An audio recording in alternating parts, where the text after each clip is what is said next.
Jai Sairam. Welcome back to my channel. கோயிலில் நுழையும் போது கோயில் வாசற்படியை தாண்டி தான் போகணும் அப்படின்னு சொல்லுவாங்க. அது ஏன் சொல்கிறாங்க, அதுக்கான காரணம் என்ன அப்படிங்கிறத பற்றி தான் இந்த பதிவில் நான் உங்ககிட்ட ஷேர் பண்ணுறேன். கோயிலில் நம்ம நுழையிறதுக்கு முன்னாடி அங்கே கோயிலுக்கு பக்கத்தில் ஆறு, குளம் அல்லது வெளியில நிச்சயமா தண்ணீர் குழாய் இருக்கும். சில கோயில்ல உள்ளேயே கூட வச்சிருப்பாங்க.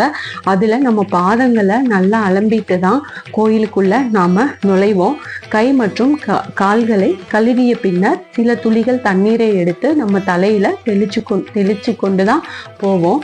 கடவுளை வணங்குவதற்கு நம் உடலை தயார்படுத்தி கொள்ள இந்த மாதிரி எல்லாமே நம்ம செஞ்சுட்டு போறோம். அடுத்ததாக கோவிலுக்குள்ள நுழைவதற்கு முன்னாடி கோயில் கோபுரத்தையும் அவற்றில் உள்ள கலசங்களையும் பார்த்து நாம வணங்கிட்டு போறோம். கோயிலுக்குள்ள நுழையும் போது அந்த வாசற்படியை தாண்டாம ஏன் போறோம், அதுக்கான அர்த்தம் என்ன அப்படின்னா, கோயிலின் நுழைவாயிலில் குறுக்காக இருக்கின்ற வாசற்படியின் மேல் ஏறி நிற்க கூடாது. அதை தாண்டி தான் செல்லணும்.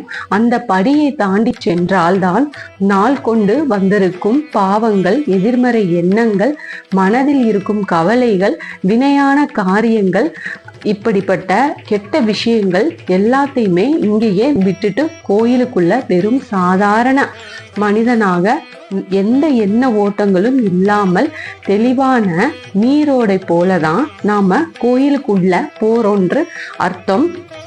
வாய்ப்படியை மிதித்தால் என்ன அர்த்தம்? வாய்ப்படியை தாண்டாமல் மேலே ஏறி மிதிச்சு உள்ளே போனோம் அப்படின்னா மனதில் இருக்கும் அனைத்து எதிர்மறை எண்ணங்களையும் மனதுக்குள் சுமந்து கொண்டேதான் நம்ம கோயிலுக்குள்ள போறோம் அப்படின்னு அர்த்தமா. இறைவன் குடியிருக்கும் கோயில் என்பது நாள் முழுவதும் கூறப்படுகின்ற மந்திரங்களினாலும் நாதஸ்வரம், கெட்டி மேளங்கள் போன்ற மங்களகரமான இசையினாலும் முழுக்க முழுக்க நேர்மறை அதிர்வுகளால் நிரம்பி இருக்கும். அதனாலேயே அந்த நுழைவு வாயிலை தாண்டி செல்ல வேண்டும் என்பதுதான் ஐதீகம். அதனால கோவிலுக்கு போயிட்டு வரும்போது நீங்க ரொம்ப சந்தோஷமா மகிழ்ச்சியா போயிட்டு வாங்க. உங்களோட பிரார்த்தனைய கடவுள்கிட்ட ஆத்மார்த்தமா வைங்க. கோயில்ல இருந்து வரும்போது நீங்க ரொம்ப சந்தோஷமா திரும்பி வாங்க. கண்டிப்பா கடவுள் உங்களோட பிரார்த்தனைய எல்லாத்தையும் நிறைவேற்றி வைப்பாரு.